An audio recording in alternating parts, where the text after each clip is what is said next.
बिस्मिल्लाहिर्रहमानिर्रहीम। Programme focus में आपको खुशामदीद कहते हैं। बिजनेस अपडेट्स में सबसे पहले बात करेंगे पाकिस्तान स्टॉक एक्सचेंज की। कारोबारी हफ्ते का पहला रोज मार्केट में तेजी का रुझान देखा गया। 65,900 के लेवल पे 100 इंडेक्स की क्लोजिंग हुई। 624 पॉइंट्स का इजाफा देखा गया। इंटरडे हाई पोजीशन 100 इंडेक्स की 66,000 थी। बहुत खुशाइन बात है कि बिल आखिर 100 इंडेक्स सियासी इस्तेहकाम के सबब 66,000 के लेवल को टच कर गया है। पॉजिटिव जोन में मार्केट ट्रेड होती रही। लो लेवल आज का 65,500 था। ओवरऑल 47 मिलियन से जायद शेयर्स का लेन देन हुआ। 184 कंपनीज के शेयर्स में इजाफा और 150 कंपनीज के शेयर्स में कमी देखी। सेंटिमेंट्स पॉजिटिव थे। सेलेक्टेड स्टॉक्स में काम हुआ लेकिन भरपूर काम हुआ। इसके अलावा मैं आपको दूसरी खबर बताऊंगा कि IMF ने हुकूमत पाकिस्तान से बड़ा मुतालबा कर दिया है। जराई कहते हैं कि खुराक, अद्वियात, पेट्रोलियम मसनूआत और मुतादिद अशिया पर 18% GST लगाने का मुतालबा कर दिया है IMF ने। डू मोर, IMF ने कह दिया है हुकूमत पाकिस्तान को। हमारे जराए कहते हैं कि डू मोर यानी आइंदा आने वाले दिनों में मजीद टैक्सेस लगने वाले हैं और सैलरीड जो पर्सनस हैं उन पर भी टैक्सों की शरह में इजाफा होने वाला है। महंगाई का नया तूफान आने वाला है। पेट्रोलियम लीवी की कीमत में भी इजाफा होगा। बिजली गैस की कीमतों में मजीद इजाफा होगा। GST भी बढ़ाई जाएगी। अब किस तरीके से सर्वाइव करेगी नई गवर्नमेंट और किस तरीके से सर्वाइव करेंगे हम लोग, ये एक बहुत बड़ा सवालिया निशान है। इस पर हम आज प्रोग्राम में तफसीली बात करेंगे। इसके अलावा PIA के मामला के हवाले से आज हम गुफ्तगू करेंगे। PIA का खसारा तो चलें बढ़ ही रहा है, एक तरफ है ही है। नौमुंतखब वज़ीर आज़म ने अपनी स्पीच में भी PIA के खसारे का तस्करा किया था। इसके अलावा PIA के जो क्रू है, जब वो फ्लाइट उड़ाकर दूसरे ममालिक जा रहे हैं तो वो स्लिप हो रहे हैं और बगैर बताया वो खामोशी से स्लिप हो जाते हैं और PIA इंतजामिया उनको ढूंढने में नाकाम है ताहाल। और देखा है हमने फरवरी के महीने में 2 पायलट जो हैं वो PIA के स्लिप हो गए। वो स्लिप क्यों हो रहे हैं और ये सिलसिला बहुत तेज़ी से हम देख रहे हैं, वजह क्या है और इस हवाले से PIA इंतजामिया क्या कर रही है। इसके अलावा आइंदा आने वाले महीनों में हम देखेंगे, यानी जो अभी नया महीना शुरू हुआ है मार्च का, इसमें हम देखेंगे PIA का जो ऑपरेशन है वो मज़ीद श्रिंक हो जाएगा क्योंकि PIA के जो माली मामलात हैं वो बहुत ज़्यादा डिस्टर्ब हैं। खसारा बढ़ रहा है, अदायगियाँ नहीं हो पा रही हैं। इसके अलावा जब PIA प्राइवेटाइज होगी तो मुतादिद अफसरान और मुलाजमिन का इस्तेहसाल होगा। तो अब PIA इंतजामिया इस हवाले से क्या कर रही है, इन तमाम पॉइंट्स पर हम तफसीली बात करेंगे। इसके अलावा मैं आपको बताऊँगा कि स्टेट बैंक ऑफ पाकिस्तान ने फाइनेंशियल लिटरेसी के हवाले से एक प्रोग्राम मुनक्किद किया है आज, जो बड़ा अहमियत का हामिल है। डिजिटल फाइनेंसिंग क्या होती है, किस तरीके से इसको हमने आगे बढ़ाना है, लोगों को किस तरीके से हमने अवेयरनेस देनी है। डिजिटल फाइनेंसिंग से मुराद देखिए ऑनलाइन बैंकिंग। मैं आपको आसान तरीके से समझा देता हूँ कि हम मोबाइल के ज़रिए जो बैंकिंग ट्रांजेक्शन्स करते हैं, ऑनलाइन पेमेंट्स करते हैं, रेमिटेंसेस को जो हम डील करते हैं ऑनलाइन सिस्टम के ज़रिए, उसकी आगाही के लिए ये फाइनेंशियल लिटरेसी का एक प्रोग्राम आज मुनक्किद किया गया है स्टेट बैंक ऑफ पाकिस्तान में। और गवर्नर स्टेट बैंक ने खिताब किया और गवर्नर स्टेट बैंक ने कहा है कि हम डिजिटलाइजेशन को प्रमोट करेंगे ताकि हमारे इकोनॉमिक इंडिकेटर्स इंप्रूव हों। इसके अलावा जो डिप्टी गवर्नर स्टेट बैंक है उन्होंने भी कहा है कि हमारी जो ज़रूरियात हैं उनको पूरा करने के लिए डिजिटलाइजेशन उसमें अहम किरदार अदा कर सकती है और डिजिटलाइजेशन के ज़रिए हम तरक्की को भी, इकनॉमिकल हमारे जो मौशी तरक्की है उसको हम बेहतर कर सकते हैं। इसके अलावा क्रिप्टो करेंसी के ऊपर एक बात हुई, जो पैनल डिस्कशन हो रहा था आज, और क्रिप्टो करेंसी के हवाले से जो इबाम है लोगों में कि वो आने वाली है पाकिस्तान में, ऐसा कुछ भी नहीं है। बिटकॉइन या क्रिप्टो करेंसी इस तरीके की कोई चीज़ स्टेट बैंक ऑफ पाकिस्तान इस हवाले से काम नहीं कर रहा, बल्कि इसमें इबाम है। हाँ, स्टेट बैंक ऑफ पाकिस्तान अपनी एक डिजिटल करेंसी लाने में काम ज़रूर कर रहा है, तो उस हवाले से स्टेट बैंक की जो टीम है वो फ्रेमवर्क तैयार करनी है, कुछ अर्से में उसके ऊपर काम होगा, वो डिजिटल करेंसी लॉन्च करेगा सेंट्रल बैंक। इसके अलावा मैं आपको बताऊंगा कि मुल्की तजारती खसारे में कमी हुई है, हमारी एक्सपोर्ट इंक्रीज़ हुई है, इंपोर्ट कम हुई है, लेकिन तजारती खसारे में कमी हुई है, तजारती खसारा कम नहीं हुआ है। जनवरी 2024 के मुकाबले में फरवरी 2024 में हमारी जो एक्सपोर्ट हैं उसमें 8% कमी हुई है। जनवरी 2024 के 2 अरब 80 करोड़ डॉलर के मुकाबले में फरवरी 2024 में बरामदात 2 अरब 57 करोड़ डॉलर रही। बहरहाल हमारी इंपोर्ट थोड़ी सी कम हुई है, एक्सपोर्ट बढ़ी है, तो इस हवाले से खुशाइन बात है। अगर मैं फिस्कल ईयर की बात करूँ 8 माह की, तो हमारी एक्सपोर्ट में 9% इजाफा देखा गया है। 20 अरब 35 करोड़ डॉलर हमारी एक्सपोर्ट हो रही हैं और 8 माह में, यानी रवा माली साल जो हमारा फिस्कल ईयर चल रहा है, इसमें हमारी इंपोर्ट 12% कम हुई है और 35 अरब 22 करोड़ डॉलर रही है। खुशाइन बात, इस पर भी गुफ्तगू करेंगे आज के प्रोग्राम में। इसके अलावा ऑल ओवर पाकिस्तान में सोने की कीमत में 900 रुपये फ़ी तोला इजाफा हो गया है। सोना 2,21,200 रुपये फ़ी तोला हो गया है। 10 ग्राम सोने की कीमत में 771 रुपये इजाफा हुआ है। 10 ग्राम सोना 1,79,643 रुपये पे पहुँच गया है। इंटरनेशनल मार्केट में फ़ी तोला सोने की कीमत में $3 इजाफा हुआ है, जिसमें $2106 का इंटरनेशनल मार्केट में सोना हो गया है। आइंदा आने वाले दिनों में हम देखेंगे कि इकोनॉमिक इंडिकेटर्स हमारे किस में जा रहे हैं, चैलेंजेस हैं, इस हवाले से हम बात करेंगे। इसके अलावा फिर गोल्ड की जो एक्सपोर्ट होती है हमारे मुल्क में बहुत कम पैमाने पर होती है, लेकिन होती है, तो उस हवाले से एक यकम एक एसआरओ का इजरा किया गया है और वो जो गोल्ड की एक्सपोर्ट है वो रुक गई है, जिसकी वजह से मुल्क भर के जो गोल्ड एक्सपोर्टर्स हैं और गोल्ड ट्रेडर्स हैं उनमें बड़ी तशवीश पाई जाती है।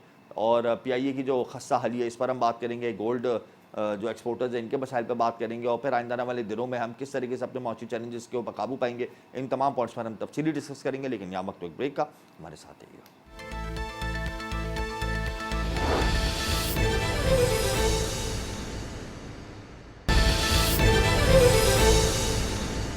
Welcome back. प्रोग्राम इस वक्त हमें ज्वाइन कर चुके हैं डॉक्टर खाकान नजीब, साबिक मुशीर बराए वजीर खजाना। बहुत शुक्रिया डॉक्टर साहब, आपने अपना कीमती वक्त दिया। IMF ने नौ मुंतखब हुकूमत से डू मोर का मुतालबा कर दिया है और आइंदा आने वाले दिनों में हम देखेंगे कि टैक्सों की भरमार होने वाली है, खास तौर पर कॉर्पोरेट सेक्टर पर, सैलरीड सेक्टर पर, और उसके अलावा GST बढ़ाने की भी बात की जा रही है। किस तरीके से हम मैनेज करेंगे, नौ मुंतखब हुकूमत किस तरीके से सर्वाइव करेगी, आप क्या समझते हैं? बिस्मिल्लाहिर्रहमानिर्रहीम। देखिए, IMF का एक नया प्रोग्राम जो है उसका इजरा तो करना पड़ेगा, उसके बगैर इस जिस तरह की हमारी एक्सटर्नल की नीड है, यानी कि जो हमें ग्रॉस एक्सटर्नल फाइनेंसिंग चाहिए, वो इजीली मुमकिन नहीं होगी। ये बात दुरुस्त है, पाकिस्तान की जो फंडामेंटल चीज़ें अगर आप ना ठीक करें, जिसका मतलब पाकिस्तान के टैक्स गैप्स को भरना, पाकिस्तान की टैक्स एडमिनिस्ट्रेशन को ठीक करना, इन्फोर्समेंट करना, जिन स्टेट्स पे टैक्स नहीं है, जिन सेक्टर्स पे टैक्स नहीं है, फॉर एग्जांपल रियल एस्टेट पे कम टैक्सेशन है, इसी तरह एग्रीकल्चर इनकम टैक्स हमारा कम है, इसी तरह रिटेल और होलसेल पे कम है। ये सारे काम फंडामेंटल जो है आपको करने चाहिए ताकि टैक्सेशन जो है उन्हीं जगहों पे आए जहाँ पे हमें इस वक्त जो नए सेक्टर्स हैं, जो सेक्टर्स अपनी इस्तेताअत के मुताबिक टैक्स नहीं दे रहे, और यही बात आपको IMF से करनी चाहिए। अब पाकिस्तान के लिए इसलिए ज़रूरी है, मैं हमेशा कहता हूँ कि अपना प्रोग्राम करने के लिए अपनी मेहनत करें, अपनी तैयारी करें, अपने एक्सपर्ट्स ढूंढें जो ये सारा काम कर सकें। अगर आप ये नहीं करेंगे तो IMF चूँकि एक 3 ईयर प्रोग्राम के लिए आ रहा होता है, तो वो उस प्रोग्राम को इसी तरह लेकर चलता है कि जहाँ पे इजीली अवेलेबल हों चीज़ें उनको पूरा कर लिया जाए। और मतलब 1-1.25% के नए टैक्सेशन की जो बात हुई है, जो भी TA हुआ पाकिस्तान के साथ, और जो भी तब्दीली 6 शेड्यूल में, 8 शेड्यूल में जिसकी बात हुई है, उससे बढ़ के हम काम करने हैं, वो हमें उनके सामने रखने चाहिए। इसीलिए बहुत इंपॉर्टेंट ये होगा कि क्या तैयारी होती है जब हम IMF से गुफ्तगू करते हैं नेक्स्ट, और इसके लिए आई रियली होप कि पाकिस्तान जो है अपनी जो टीम है वो होम ग्रोन बनाए, उस टीम को समझ हो, वो हर एरिया में, हमने टैक्सेशन की बात की, इसी तरह एनर्जी है, रियल सेक्टर है, मॉनेटरी सेक्टर है, फिजिकल सेक्टर है, तकरीबन हर सेक्टर में जो तैयारी है वो पूरी करके जाएं। एंड आई रियली होप कि हम ये कर सकें। प्रोग्राम के बगैर मुश्किल होगा, और जितना स्मूथली ग्लाइडिंग करेंगे नए प्रोग्राम में, बजट के दौरान उनसे बातचीत होगी और कोई डिले नहीं होगा, उतना ही जो मार्केट्स हैं वो स्मूथ रहेंगी, और पाकिस्तान के जो फॉरेन एक्सचेंज रिजर्व्स $8 अरब से भी कम है इस वक्त के, उनको तकवीत मिलेगी। डॉक्टर साहब, आपको नहीं लगता कि एक पूरा एक सिस्टम बना हुआ है हमारे मुल्क में, और एक तो है कैश ट्रेड सिस्टम, हमारा मुल्क बैंकिंग सिस्टम से ज़रा दूर भागता है, इसमें बहुत सारे सेक्टर्स हैं, एग्रीकल्चर सेक्टर है, होलसेलर है, रिटेलर है, रियल एस्टेट सेक्टर है। अब इसमें एकदम से टैक्स लगाना, भारी भरकम टैक्स लगाना, इनको टैक्स नेट में लाना नई हुकूमत के लिए एक बड़ा चैलेंज नहीं होगा? देखिए, इसमें तो कोई शक नहीं है ना कि पाकिस्तान के लिए ये चैलेंज तो होगा ही, बट इसके अलावा चारा क्या है? आप जो आपके अनटैक्स्ड सेक्टर्स हैं, जो आप एग्जिस्ट करता है, जो आपने टैक्स की एग्जेम्पशंस एंड कंसेशंस दिए हुए हैं, ये कोई IMF तो नहीं कह रहा, ये तो हमारे अपने इकोनॉमिक सर्वे में लिखा है कि हमने 2400 अरब रुपए के करीब के कंसेशंस दिए हुए हैं अपने टैक्स के निज़ाम में। इसको पूरा तो करना पड़ेगा, पर ये भी बात दुरुस्त है कि टैक्स को एफिशिएंट बनाना जरूरी है। हमें मैन्युफैक्चरिंग पे कम से कम टैक्स लगाना चाहिए, इसलिए कि हम चाहते हैं मैन्युफैक्चरिंग को तकवीत मिले, पर there are other tax caps जो हमारे सिस्टम में, उनको जरूर पूरे करने चाहिए, चाहे वो सर्विसेज में हो, चाहे वो हमारे GST की मद में हो, उनको जरूर पूरा करना चाहिए। प्लस आप ये देखिए ना कि जो segments out of the tax net है, यानी कि एग्रीकल्चर क्या 4 अरब का टैक्स देता है, 22% ओवरऑल एग्रीकल्चर है हमारी इकोनॉमी के हुजम का, तो उसको तो जरूर सोचना चाहिए। इसी तरह रियल एस्टेट, ट्रेडर्स, रिटेलर्स, 700 से 1000 अरब रुपया ऐड कर सकते हैं। और ये नॉन ट्रेडेबल सेक्टर्स हैं।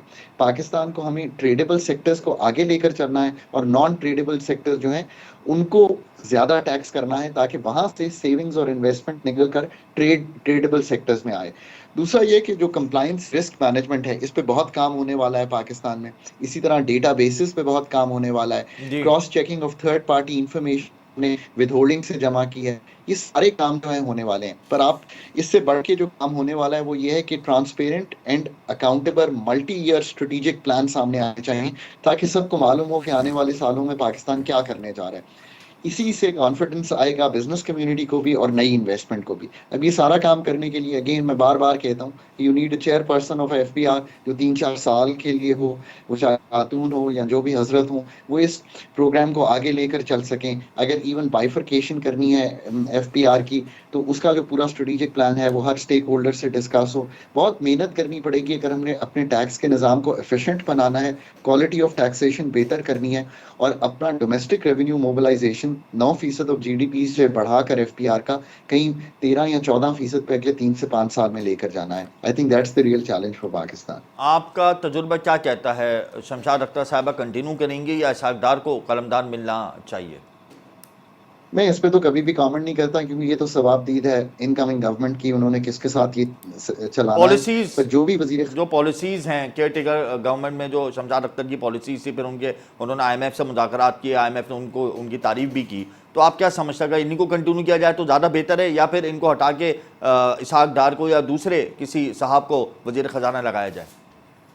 देखिए, ये तो सवाबदीद है इस वक्त की आने वाली गवर्नमेंट की। पर असल बात जो है वो ये समझने की है कि किसी एक शख्स से बात नहीं बनेगी। हमें बहुत सी टीमें बनानी पड़ेंगी हर एरिया में, जो कि सर्जिकल ट्रीटमेंट करें, ना सिर्फ टैक्सेशन का, एनर्जी का, इन्वेस्टमेंट का, प्राइवेटाइजेशन का, डीरेगुलेशन का, इकोनॉमी का। बहुत से सेक्टर्स में बहुत काम करना पड़ेगा। सो आई रियली होप कि हर जगह हमें अच्छे लोग दिखाई देंगे। लेट्स वेट कि गवर्नमेंट क्या लाती है अपने लोगों को। एंड केयर टेकर्स ने अपना 6 महीने में जो कर सकते थे वो काम किया।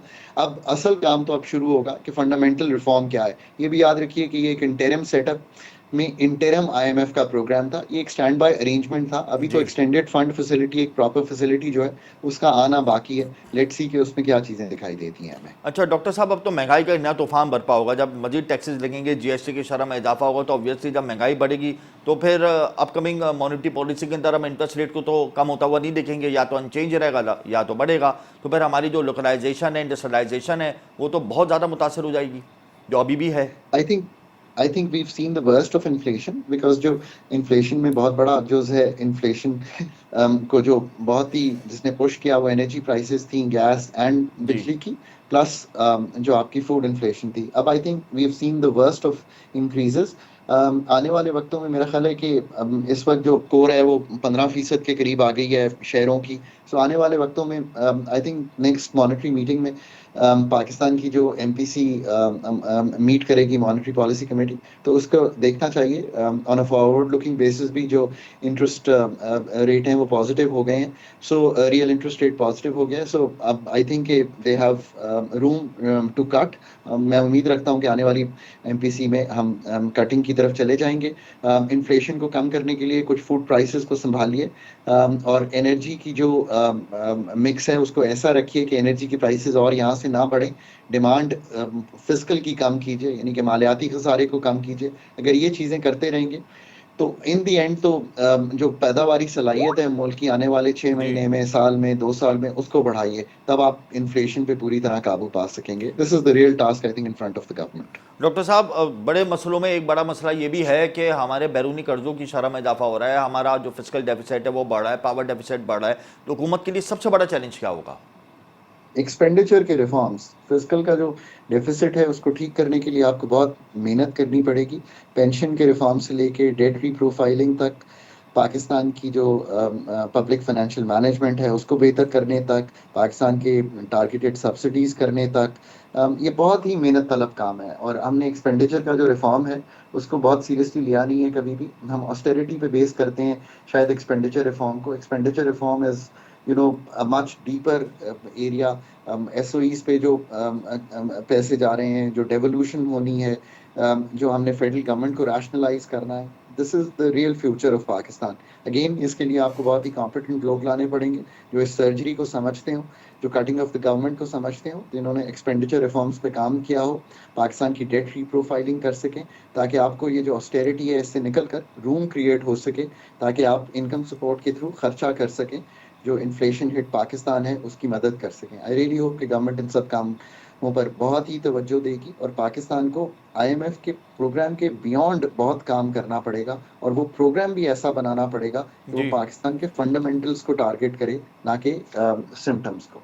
एक्सपेंडिचर रिफॉर्म्स की आपने बात की, आपको लगता है कि हुकूमत अपने अखराजात में कमी कर पाएगी? 18 से 20 अरब डॉलर एक साल का खर्चा है हुकूमत का, वर्ल्ड बैंक और आईएमएफ की रिपोर्ट में इंकशाफ हुआ है। तो आपको लगता है कि आने वाले दौर में हुकूमत इस हवाले से काम करेगी, मिनिस्ट्रीज को कट ऑफ करेगी, कुछ प्लान बनाएगी?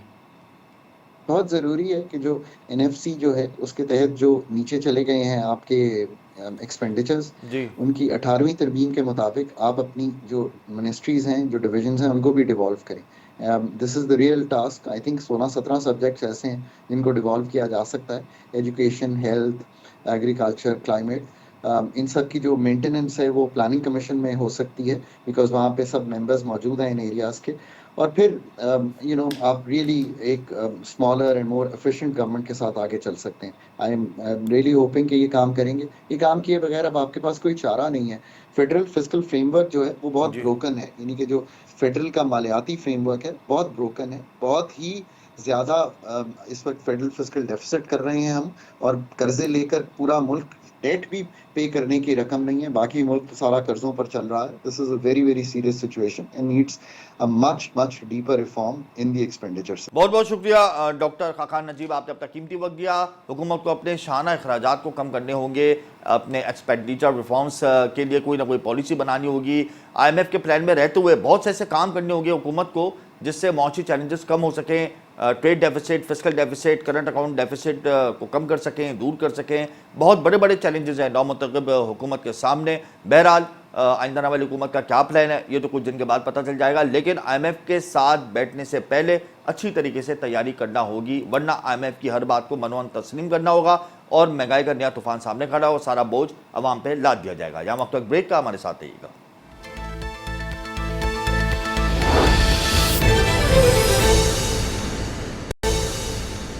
Welcome back. प्रोग्राम इस वक्त हमें ज्वाइन कर चुके हैं अब्दुल्ला हफीज, तर्जुमान पीआईए। बहुत शुक्रिया अब्दुल्ला साहब, आपने अपना कीमती वक्त दिया। ये क्या माजरा है कि कौमी एयरलाइन के जो क्रू हैं, जो पायलट्स हैं, वो स्लिप हो रहे हैं? ये तो बड़ा बदनामी का बाइस बन रहा है पाकिस्तान के लिए। इंतजामिया क्या करिए इस हवाले से? बहुत शुक्रिया। देखें, फ़िज़ाई मेज़बान के मुतालिक बात सही है। हवाबाज़ तो बिल्कुल भी ऐसा काम नहीं कर रहे। जी। फ़िज़ाई मेज़बानों की अनफॉर्चुनेटली एक बदसिरी हमारे लिए बनी हुई है कि गुज़िश्ता चंद महीने के अंदर, बल्कि इनफैक्ट सवा साल के अंदर तो तकरीबन अच्छी भली तादाद जो है वो इस तरह वहाँ पे जाके रूपोश होने का उन्होंने सिलसिला बरकरार रखा हुआ है। अब बहुत सारे इसके अवामिल हैं, जिसमें सबसे बड़ा जो फैक्टर है वो वहाँ की ओवरली लिबरल इमिग्रेशन पॉलिसी है, जो कि अलाउ करती है कि अगर आप उनके बॉर्डर के अंदर पहुंच के आप उनसे पॉलिटिकल असाइलम अप्लाई करें तो उसको आपको हर सूरत में वो उसको ग्रांट करें। जी। उसका एक पूरा प्रोसीजर तमाम बेहतर ममालिक में या शख्स में सिर्फ कनाडा ऐसा है जो कि इस तरह का रूल अभी तक बरकरार रखे हुए। अदर देन दैट बाकी तमाम ममालिक जितने हैं उनकी बड़ी क्लियर कट पॉलिसी है कि भले आप जो भी सिचुएशन के साथ गुजर रहे हों, आप उनकी बॉर्डर के अंदर आके या आपके उनके मुल्क पहुंच के आप असाइलम अप्लाई नहीं कर सकते। असाइलम अप्लाई करने का एक पूरा प्रॉपर तरीकाकार है। ताहम कनाडा के अंदर ज़रा रूल लिबरल है और वहाँ की ह्यूमन राइट्स की जो वैल्यूज़ हैं उसकी बुनियाद के ऊपर वो ऐसे तमाम लोगों को जो कि सियासी पनाह की दरख्वास्त करते हैं उनको वो असाइन कर देते हैं। और इसी लूप होल का फ़ायदा जो है वो अनफॉर्चुनेटली कुछ अनासर पीआई के अंदर से उठा रहे हैं और उसको यूज़ कर रहे हैं। जी। कितने लोग हैं जो इन्होंने रूपोशी इख्तियार की है और कितने टाइम में की है और उनकी क्या डेजिग्नेशंस हैं? थोड़ा सा डिस्क्राइब करें इस हवाले से। देखिए, बेसिकली सारा हमारा जो केबिन क्रू है या जो जिनको आप फ़िज़ाई मेज़बान कहते हैं, ज़्यादातर वो हैं। अनफॉर्चुनेटली गुज़िश्ता साल 7 थे। इस साल अभी तक 3 वाक़यात हो चुके हैं, तो तकरीबन को सवा साल के अंदर 11 ऐसे लोग हैं जो कि जिन्होंने ये रास्ता इख्तियार किया। तो इंतज़ामिया इस हवाले से क्या कर रही है? उन 11 में से किसी को रिकवर किया गया है या उस हवाले से कोई कानूनी चाराजोई की जा रही है, या बस वो स्लिप हो जाते हैं और इंतज़ामिया भी खामोश हो जाती है? देखिए, बहुत सारी गुज़िश्ता चीज़ें माही जो 2 कि हमें हमने इसको देखे हैं समझने की क्रू ज़रूरत है। स्लिप हुए हैं, एक खातून और एक एक हजरत हैं, वो गुज़िश्ता माह ही स्लिप हुए हैं कनाडा में। तो इस हवाले से अभी रिसेंटली जो स्लिपिंग हुई है, इसमें आप लोगों का क्या किरदार है?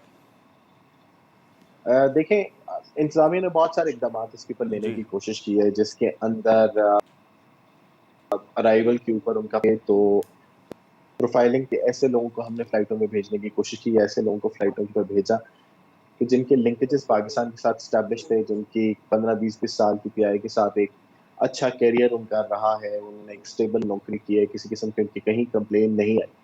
अनफॉर्चुनेटली गुज़श्ता साल कुछ एक ऐसा हमारा ग्रोह वहाँ पे गया, जिन्होंने जाके इस लूपहोल का फ़ायदा उठा के एक पूरा कंसल्टेंसी सर्विस वहाँ पे कायम कर दी, जो कि बाकी क्रू को वो इंसाइट कर रहे हैं या उनको अट्रैक्ट कर रहे हैं कि अगर वो उनके साथ काम करें तो उनको असाइलम दिलवा देंगे, जिसकी वजह से ये चीज़ ज़्यादा होनी शुरू की है। प्रोफाइलिंग का काम भी किया था हमने, लोगों के लिए जो जिस तरह मैंने कहा कि जिनके लिंकेज एस्टैब्लिश थे, वो काम भी किया, लेकिन अनफॉर्चुनेटली उसमें कोई भी काम याब हो नहीं सकी बात।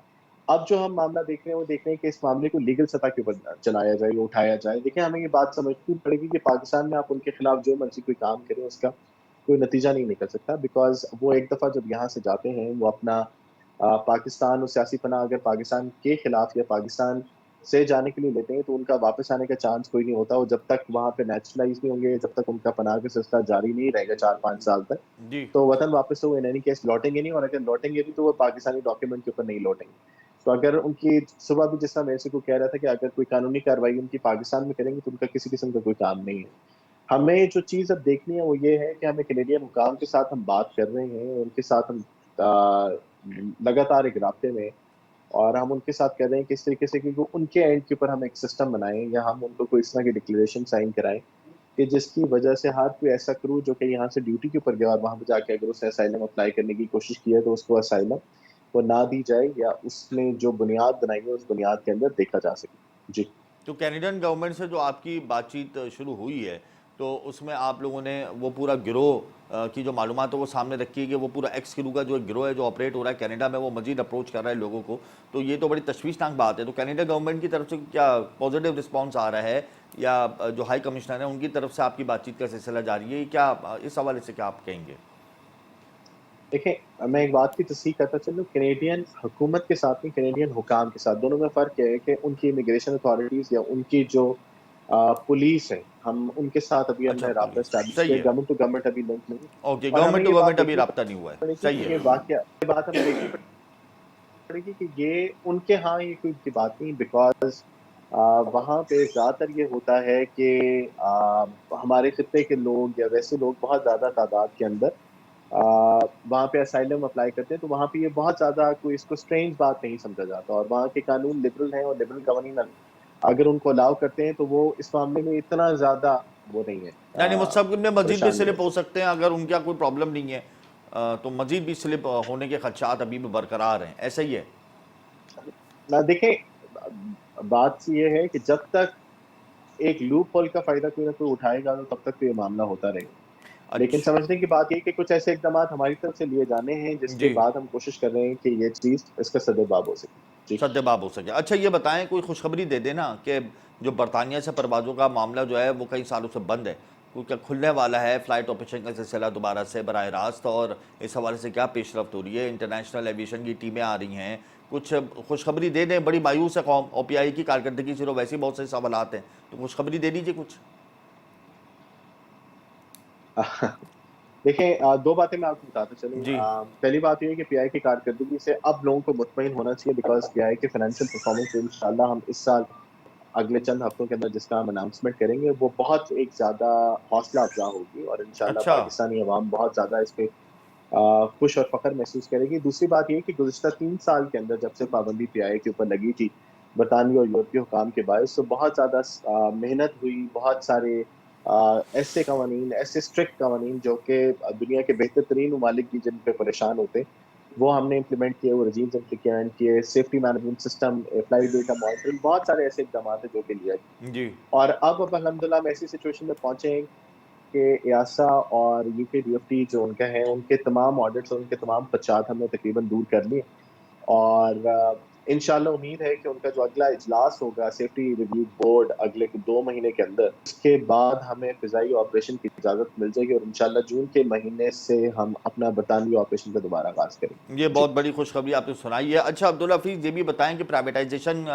के हवाले से गुफ्तगू का सिलसिला जारी है। अगर पीआईए प्राइवेटाइज हो जाती है, 2 कंपनियों में तकसीम हो जाती है, तो मुतादिद अफसरान और मुलाजमों का इस्तेहसाल होगा। तो इस हवाले से पीआईए इंतज़ामिया क्या करने वाली है? क्या हुकूमत को क्या तजावीज़ दी हैं? क्या आप लोगों के रिफॉर्म्स हो सकते हैं? देखिए, इस्तेहसाल की तो बात नहीं है। हुकूमत पाकिस्तान ने प्रोटेक्ट किए हैं बहुत सारी चीज़ें जिसमें मुलाज़मत और वो लोग जो कि मुस्तकिल बुनियादों के ऊपर एक मुलाज़मत के अंदर हैं, उनकी बहुत सारी प्रोटेक्शंस हैं। ये बात ज़रूर है कि जब कंपनी स्प्लिट होगी तो वर्कफ़ोर्स भी स्प्लिट होगी और उसके लिए हुकूमत कुछ कानून साज़ी भी कर रही है और कुछ ऐसे तो कानूनी पहलुओं का भी जायज़ा ले रही है कि जिसके अंदर एक अच्छा फेयर तरीके से सबको अपॉर्चुनिटी मिले। लेकिन देखिए हमें ये बात समझनी पड़ेगी कि अगर किसी किस्म का कोई ऐसा खदशा है कि खुदा ना खास्ता कंपनी की हियर चेंज होते ही है, कंपनी की ऑर्गेनाइजेशन चेंज होते ही शायद बहुत ज़्यादा चीज़ें मुलाज़मत के हवाले से चेंज हो जाएंगी, और ऐसा बिल्कुल भी नहीं होगा बिकॉज़ पाकिस्तान के अंदर अनफॉर्चुनेटली कमर्शियल एविएशन के अंदर वर्क फोर्स है, उसकी तादाद बहुत कम है और पीआई को चलाने के लिए इस टाइम पे जितनी तादाद की ज़रूरत है जो काम कर रहे हैं। तो होपफुली जो सिचुएशन जो अगली चीज़ चलेगी उसके अंदर हम उम्मीद करते हैं कि शायद ऑपरेशन में मज़ीद बेहतरी आए, मेयार में बहुत बेहतरी आएगी, लेकिन मुलाज़मीन के ऊपर कोई इस्तेसाल किसी किस्म का मेरा नहीं ख्याल कि किसी किस्म को इसका कोई खदशा होने की ज़रूरत है। अब्दुल्ला जी। साहब, आखिर में ये बता दें कि गैर मुल्की पायलट्स पाकिस्तान में आके अपनी ड्यूटीज़ कर रहे हैं और बड़ा इसके ऊपर जो है वो क्वेश्चन उठ गया है। सिविल एविएशन की कारकर्दगी पर भी सवाल उठा है, पालपा ने भी बड़ा शोर मचाया है, एयरक्राफ्ट ओनर्स वाले भी शोर मचा रहे हैं। तो पीआईए का इस हवाले से क्या मौक़िफ़ है? देखिए सबसे पहले तो बात ये है कि पीआई के अंदर कोई गैर मुल्की जी बिल्कुल, पायलट पीआईए में तो हमारा नहीं साथ है, नहीं लेकिन होना, एविएशन हमारे इंडस्ट्री पास में तो आ दुश्मन गए। है, लेकिन बिल्कुल। एविएशन इंडस्ट्री की हवाबाजी की सनत के हिसाब से हमें ये बात देखना पड़ेगा कि इस जी, टाइम पे पाकिस्तान के अंदर नैरो बॉडी एयरक्राफ्ट जिसमें एयरबस 320 या बोइंग 777 है, उसके पायलट की एक एक्यूट शॉर्टेज है जी, और जिस मिकदार में पायलट्स पाकिस्तान में होने चाहिए उस मिकदार में पायलट्स हैं ही नहीं, और गुज़िश्ता 2-3 साल के अंदर ये वैक्यूम बहुत ज़्यादा बड़ा है। जी। ये वजह एक क्या है बढ़ने एडहॉक की? अरेंजमेंट या मेकशिफ्ट वजह क्या अरेंजमेंट है? के तौर पर देखिए, उसके अंदर वजह ये है कि जो रेटेड पायलट्स हैं, जी, एक तो ये कि नई ट्रेनिंग भी इस टाइम पे अगर आप तमाम स्कूल्स आप उनके अंदर सब डाल दें, जी, तो मेरे ख्याल में कि 100 सवा 100 से ज़्यादा इस टाइम पे तालिब इल्म भी नहीं होगा जो कि पायलट ट्रेनिंग कर रहे हैं। दूसरी बात ये है कि अभी मेरे ख्याल में 200-300 रेटेड पायलट की ज़रूरत है पाकिस्तान में, और अनफॉर्चुनेटली वो रेटेड पायलट एग्ज़िस्ट नहीं करता। वो रेटेड पायलट अभी आप मेकशिफ्ट अरेंजमेंट के ऊपर तो आप बाहर से लेके आएँगे, लेकिन हमें एज़ अ मुल्क अपने 3, 4, 5, 6 महीनों के अंदर हमें बहुत एफर्ट करना पड़ेगा कि पाकिस्तानी पायलट्स को नैरो बॉडी एयरक्राफ्ट के ऊपर हम देख रहे हैं। अ, बहुत सारी एयरलाइन मज़ीद जहाज़ भी मंगवा रही हैं, तो निकलेंगी पाकिस्तानी पायलट्स के लिए, और अगले 6 महीने के अंदर पाकिस्तानियों को और पाकिस्तानी पायलट्स जो तैयार बैठे हैं ताकि जो ये कमियाँ ये पूरी की जा सके। जी। बहुत शुक्रिया अब्दुल्ला साहब, आपने अपना कीमती वक्त दिया। अब्दुल्ला साहब ने बड़ी खुशखबरी सुनाई कि आइंदा 2 माह के अंदर जो पीआईए से बरतानिया का फ़्लाइट ऑपरेशन मुअत्तल है कई सालों से, वो दोबारा से बहाल हो जाएगा और तमाम इंटरनेशनल जो टीमें हैं जिन्होंने ऑडिट किया है, उनके खदशात को दूर कर दिया गया है। खुशैन बात है और यकीनन अगर ये मामला शुरू हो जाता है तो उससे हमारी एविएशन इंडस्ट्री को बूस्ट मिलेगा। यहाँ वक्त एक ब्रेक का, हमारे साथ रहिएगा।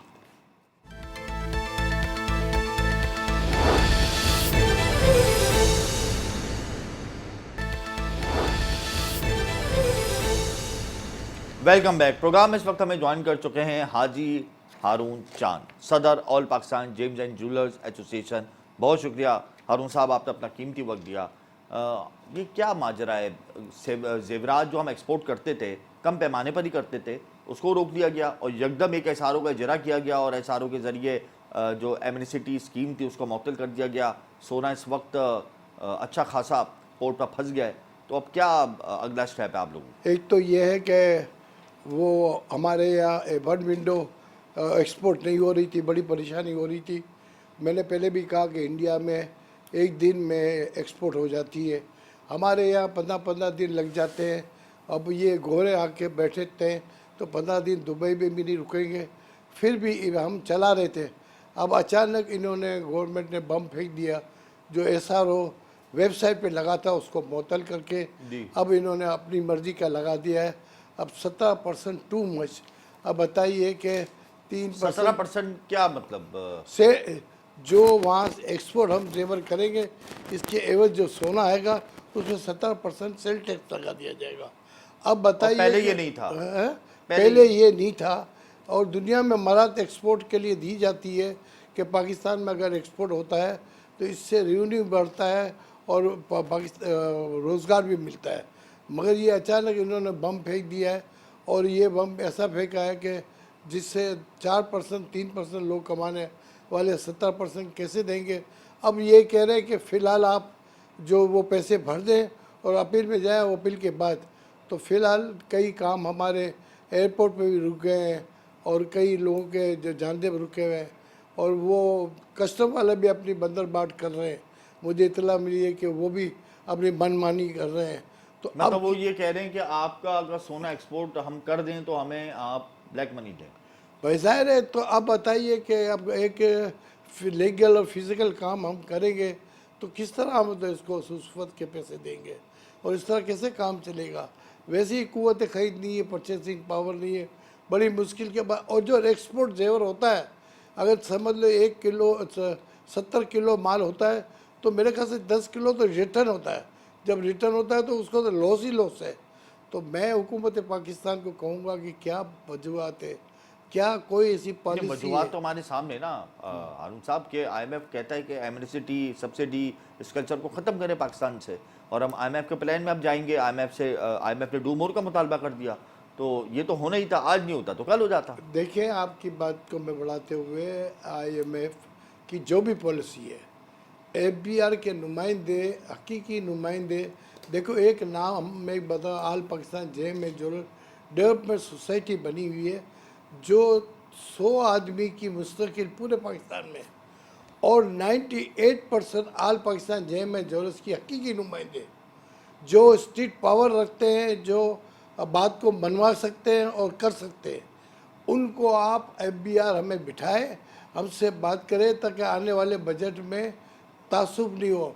अब जाहिर है आप अपनी देखो ये ट्रेड मुनफरद ट्रेड है, दुनिया की ट्रेड से मुंद है। दुनिया की झाड़ू जो बाहर से अंदर निकलती है, ये बाहर से अंदर आती है। आपकी बात तो आपके अपने नहीं मानते हारून साहब। आप रेट कुछ गोल्ड का निकालते हैं रोजाना की बुनियाद पे, पाकिस्तान भर में उसके ऊपर छट्टा चलता है। अगर आप मिसाल के तौर पे एक मिसाल दे रहा हूँ, फी तोला 24 कैरेट सोने का रेट अगर आप 2,10,000 रुपये निकालते हैं रोजाना इंटरनेशनल मार्केट के हिसाब से, तो दीगर शहरों में पाकिस्तान के उसमें सट्टा चलता है, 4-5-6 हज़ार रुपये का इजाफा होता है उसमें। तो आपकी बात तो आपके अपने नहीं मानते। आप अगर 98% आपके नुमाइंदगान हैं पाकिस्तान में, उसके बावजूद भी आपके रेट को तो चैलेंज किया जाता है। देखिए आपकी बात को मैं सही मान रहा हूँ। मैंने एक बात बताऊँ कि ना दुबई से सोना इंपोर्ट हो रहा है, ये लोकल सोना है। मैंने पहले भी नहीं, आपकी बात क्यों नहीं मानते लोग आपकी? भाई- क्यों इजाफा होता है, क्यों स्पेकुलेशन होती है सोने भाई के रेट में? देखें- अभी तक सोने की कीमत पर सट्टा चला रहा है, क्यों? देखो, मुतादिद बार आप कह चुके हैं कि मैं रिजाइन दे दूंगा अगर सोने की कीमतों में सट्टा चलाया गया। खैर बहरहाल आप रिजाइन भी नहीं दे रहे और सट्टा भी चला रहा है। अब दोनों चीजें हो रही हैं तो किस तरीके से आगे होगा ये मामला? देखिए आपकी बात को मैं अभी भी आपके चैनल के थ्रू रिजाइन देने को तैयार हूँ, मगर लोग मुझे प्रेशराइज कर रहे हैं, इदारे भी प्रेशराइज कर रहे हैं कि आप रिजाइन इदारों से मुराद?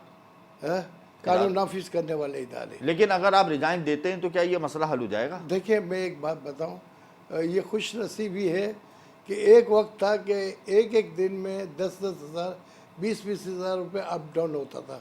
लोग गरीब तबका जो ऑर्डर लेता था 5 तोले 2 तोले, वो उसको लॉस होता था। वो मेरा ये मैकेज़म ले आने के वजह से कम से कम मार्केट तो अप डाउन तो रुक गया है। ठीक है, आज पाकिस्तान में कराची में माफिया का मेरा सेम रेट है। आज है ना, आज हो देखिए जाएगा। हारून साहब, आज आपने रेट का इजरा किया, 900 रुपये फी तोला इजाफा हुआ है। सोना 2,21,200 रुपये फी तोला हो गया 24 कैरेट। इंटरनेशनल मार्केट में $3 का इजाफा हुआ, जिसके बाद फी ऑन सोने की कीमत $2,106 थी। उसके मुताबिक आपने आज सोने का रेट जारी कर दिया। ये तो आज का आपने रेट जारी कर दिया। हमने गुज़िश्ता हफ्तों की बात की है, गुज़िश्ता कई दिनों की बात की है कि आप जब रेट का इजरा करते हैं, चाहे वो सोना कम हो या ज़्यादा हो, उसमें फ़र्क होता है 4 से 5 हज़ार रुपये का लाहौर की मार्केट में, पेशावर की मार्केट में, कोयटा की मार्केट में, पिंडी की मार्केट में ये फ़र्क क्यों आ रहा है? आप अगर सदर हैं, प्रेसिडेंट हैं और आप कानून नाफिज करने वाले इदारों के साथ मुंसलिक हैं, इस डेटा शेयर करते हैं स्पेकुलेशन को रोकने के हवाले से, उसके बावजूद भी अगर आपके रेट को चैलेंज किया जा रहा है तो किस तरीके से आप रिफॉर्म्स करेंगे मुस्तकबिल में? देखिए, गवर्नमेंट के इदारों से मेरी बात हुई कि मैं अपने रेट्स निकालता हूँ इतने तेज़। उस वक्त गवर्नमेंट के डिपार्टमेंट सारे इलेक्शन में लगे हुए थे जी। और उन्होंने ये कहा था कि हाजी साहब आप खामोश रहें, चुपचाप रहें, रेट चलाते रहें इलेक्शन तक, कि इलेक्शन हो रहे हैं, खैर से इलेक्शन हो जाए जी। और इसके बाद हम इस पर एक्शन करेंगे। और मुझे अल्लाह की जात से उम्मीद है कि एक्शन होगा, बिल्कुल होगा। देखिए, ये ट्रेड को जब मैं खुद प्रेसिडेंट हूँ, 98 लोगों की जब मैं मिल के साथ दे रहा हूँ तो इंशाल्लाह ताला इस पे होगा। अच्छा चले, एक्शन तो होगा, ये तो कानून नाफिज करने वाले इदारों ने आपको कह दिया है कि इलेक्शन के बाद हम एक्शन लेंगे बाकायदा तौर पे। आप रेट का इजरा करते हैं, इंटरनेशनल मार्केट में सोना कम होता है, आप यहाँ सोना बढ़ा देते हैं, क्यों? कौन सा ऐसा प्रीमियम है जो आप डालते हैं जिससे सोने की कीमत में इजाफा हो जाता है? ये क्या फार्मूला क्या है बिल्कुल, ये थोड़ा सा बताएं। देखिए, मैं आपके चैनल के थ्रू और पाकिस्तान के जितने चैनल हैं, हमने खुला कहा कि इंटर बैंक के ज़रिए से हम रेट खोलेंगे जी। जो 1 बजे, चाहिए और इसके बाद $20 प्रीमियम में लगा के $20, अगर प्रीमियम $20 ना लगाएं, एक मिसाल है, $10 लगा दें।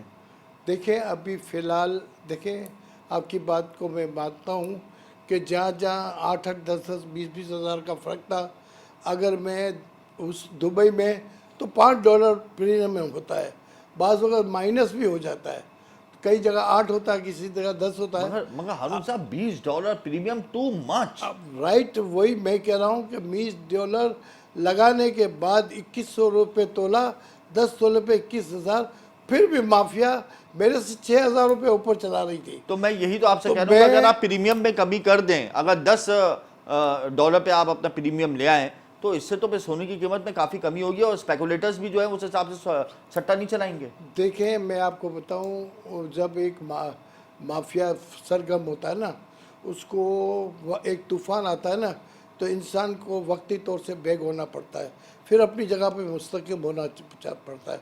मैं उस वक्त मैं भी बह जाता, मगर मुस्तकिम हूँ अभी भी। वो मुस्तकबिल में सट्टा- प्रीमियम कम होगा, आपके मुनाफे में कमी होगी, $20 से कम कर सकते हैं। इंशाअल्लाह ताला बातचीत जारी है। ये आगे जाके $10-12 प्रीमियम हो जाएगा। $10-12 प्रीमियम हो जाएगा। अच्छा, आखिर में मुझे बता दें कि बड़ा दबाव है हमारे रुपये पे, इंटरनेशनल मार्केट में सोना बढ़ भी रहा है पे, यहाँ पे डॉलर भी बढ़ रहा है, तो अपकमिंग डेज में आप गोल्ड की कीमत को कहाँ देखते हैं? देखिए, मैं एक बताऊं कि अमेरिका की मईशत तो वहाँ भी महंगाई बढ़ गई है, अनसर्टनिटी है, रशिया का भी कुछ, चाइना का, रशिया का भी जंग का मसला है, तो डॉलर जो है वो बेकाबू हो गया है। वो इंटरनेशनल में भी मुझे ऊपर लग रहा है और मुकामी मार्केट में भी डॉलर आज ऊपर हुआ है, तो थोड़ा सा मुझे तेज़ी लगती है इधर भी और ऊपर भी। गोल्ड में मुझे आगे जाके तेज़ी लगती है, क्योंकि गोल्ड एक ऐसी वाही चीज़ है कि दुनिया में वायरस कहीं भी अनसर्टनली होगा तो गोल्ड के ऊपर होता है। एक वाइट गोल्ड है, इंटरनेशनल करेंसी है, उसको देख के प्राइसेस बढ़ती है और इसी पे इसी पे नोटें छपती है, सब कुछ होता है। बिल्कुल बिल्कुल, बहुत शुक्रिया उन साहब, आपने अपना कीमती वक्त दिया। आने वाले दिनों में पाकिस्तान में जो गोल्ड के रेट्स का इजरा होता है, उसमें जो प्रीमियम रखा जाता है उसमें कमी की तवक्को है। इसके अलावा जो स्पेकुलेटर्स हैं उनके खिलाफ आइंदा वाले दिनों में एक्शन होगा और इन्होंने मुतालबा किया है कि हुकूमत आइंदा वाले बजट में इनके तहफ़्फ़ुज़ात को दूर करने के लिए इनको टेबल पर बिठाए ताकि गोल्ड इंडस्ट्री आगे बढ़ सके। बहुत शुक्रिया अरुण साहब, आपने अपना कीमती वक्त दिया, स्टूडियो में आए आप। मुझे और मेरी टीम को इजाज़त दीजिए, कल हम फिर हाजिर होंगे। अल्लाह हाफ़िज़।